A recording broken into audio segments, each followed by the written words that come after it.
Was so much fun. The community was involved, the volunteers were involved, the burning was great, people were dancing, there was music. It was just such a great feeling, and it did give you a festive feeling in the midst of hell.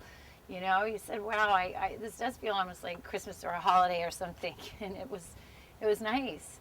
And I heard a little bit of buzz. I paid attention to some of the things that the people in the camp were saying, suggesting that they may be moving.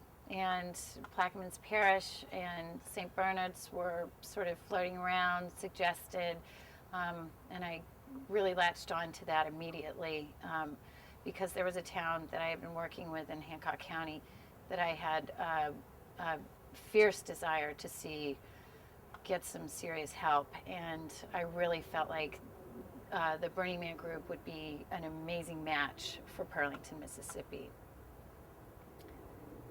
And Richard.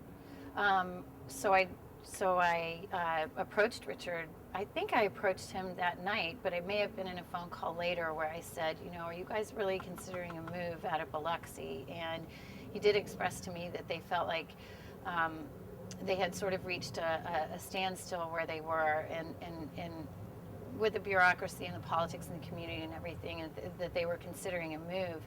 And I asked him to come with me and check out this town in Hancock County in Mississippi, Pearlington. And he did. He came over for a day trip, and the two of us walked around a small little neighborhood over there called Belle Isle, where we actually ran into Tony. And that was the first time that either of us met Tony. And he was just kind of walking up the street, shaking his head in a daze. And he told us his story. He was very friendly with us. You know, he wasn't apprehensive. He was glad to see people there. I think he was enthusiastic that anyone had an interest. You know, I had experienced a great sadness over Pearlington because there had been a huge lack of interest in that town and helping it out. So we met Tony. Richard got a strong feeling for Pearlington on that first trip. He saw the potential to help that town. He knew what he was capable of accomplishing with the machinery that they had, and I think that one of the most appealing factors about Pearlington was the reality that you would be able to see visually a change, and see the impact that you might have on the community. So Pearlington was different from Biloxi in the area you've been in, was it not? Pearlington, no infrastructure. Yeah, Pearlington was very different because there was Sorry. There's an airplane. What? There's an airplane.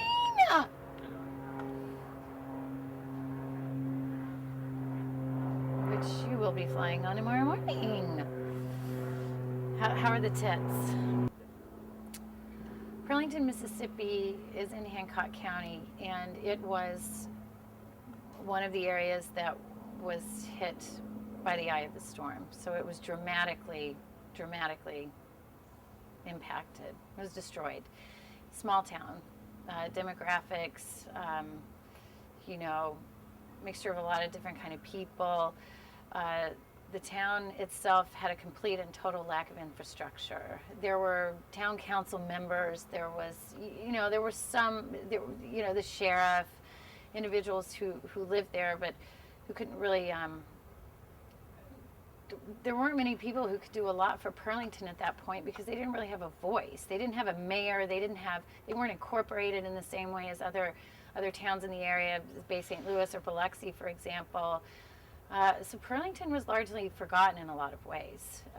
They were extremely late in getting any kind of attention as far as lots cleared for FEMA trailers, as far as electricity, running water, all the things that you need to get your FEMA trailer on your property. You need a sewer line, you need electricity, you need a cleared lot. There were no FEMA trailers in Pearlington for months. People were having trouble coming back because they had nowhere to be. There were a lot of people living in tents there.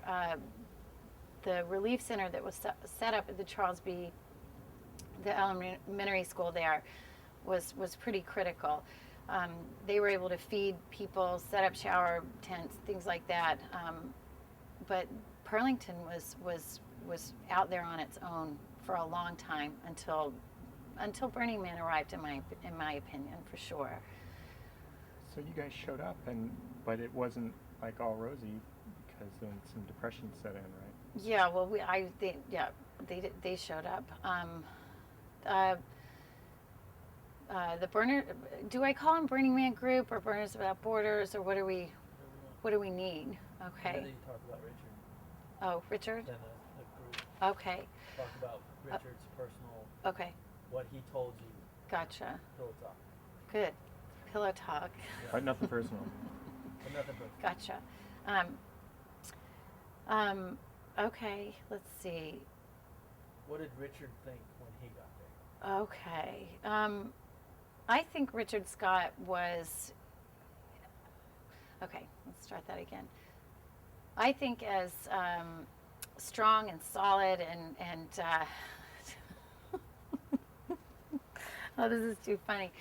Okay, then don't talk about it. No, I will. I will. It's just as strong and solid cracks me up. I guess the point I'm saying is most of the stuff that you heard came through his mouth Yeah. about what the group felt, right? Yes. So that's really Yeah. what we're...